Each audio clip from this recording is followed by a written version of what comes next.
Hello guys, কলকাতার আজকে আমি এমন একটা রেস্টুরেন্টে খেতে এসেছি যে রেস্টুরেন্টে শুধুমাত্র টলিউডের শিল্পীরাই নয়, বিগ বি পর্যন্ত এই দোকানের কচুরি না খেলে তার নাকি হজমই হয় না। দেখুন, বিগ বির ছবিও টানানো আছে। দেখুন, এটা কোনো মিথ্যা কথা নয়। দেখুন, অমিতাভ বচ্চন দাঁড়িয়ে আছে দোকানের সামনে, আর দেখুন যেসব শিল্পীরা এসছে তাদের ছবিও দোকানে টানানো আছে। একটু ভালো করে লক্ষ্য করে দেখুন, দোকানটি অতি সাধারণ দোকান। এটা আমি এখন দাঁড়িয়ে আছি ধর্মতলায় রিগাল সিনেমা হলের অপোজিটে, যেটা এখন কেএফসি নামে পরিচিত। এই দোকানের হিঙের কচুরি ভারত বিখ্যাত হিঙের কচুরি, আর 150 বছরের পুরনো এই দোকান। আর লঙ্কা ভাজা এখানকার ফেমাস। এই লঙ্কা ভাজা অন্যান্য দোকানদারও শিখে গেছে এবং তারাও আশেপাশে এই দোকানকে টেক্কা দিতে এসছে।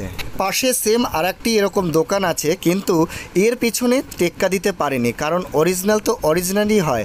যাই হোক, পাশাপাশি দুটি দোকান আছে, তবে এই শ্রীকৃষ্ণ মিষ্টান্ন ভাণ্ডারই সবচেয়ে বেশি ফেমাস।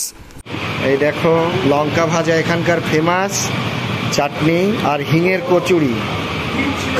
কেমন গরম গরম ল্যাংচা, ঠিক আছে। দোকানটি দেখতে অতি সাধারণের মধ্যে এর যে খাবারগুলো এত অসাধারণ।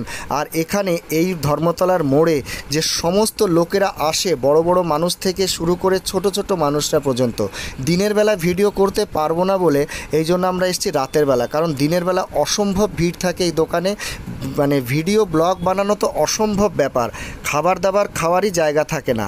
আর সেই জন্য এসেছি আমরা রাতের বেলা। এখন রাত বাজে 9টা, আর এখন আমরা কচুরি টচুরি খেয়ে তারপরে আমরা একটু আশেপাশে ঘুরে তারপরে বাড়িতে যাব। আর এই দেখুন, নাতির নাতি বসে আছে এই দোকানে।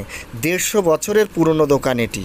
কচুরি, লাল কচুরি, আর এখানকার স্পেশাল লঙ্কা ভাজা। তোমার দেখা দেখি অনেকেই শিখে গেছে এই লঙ্কা ভাজা, জানো, আগে কিন্তু অন্য জায়গায় দিত।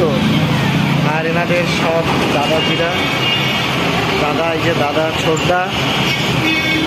ছোটদা, কত বছরের পুরনো দোকান তোমাদের?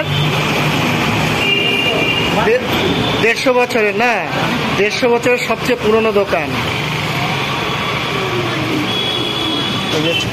একটা পাশে একটা এরকমই দোকান, মোহন মিষ্টান্ন ভাণ্ডার এখানে। আর এখানে আর একটা দোকান আছে, ওখানেও অমিতাভ বচ্চনের ছবি টানানো। আর এটা হচ্ছে শ্রীকৃষ্ণ। রাত কলকাতা।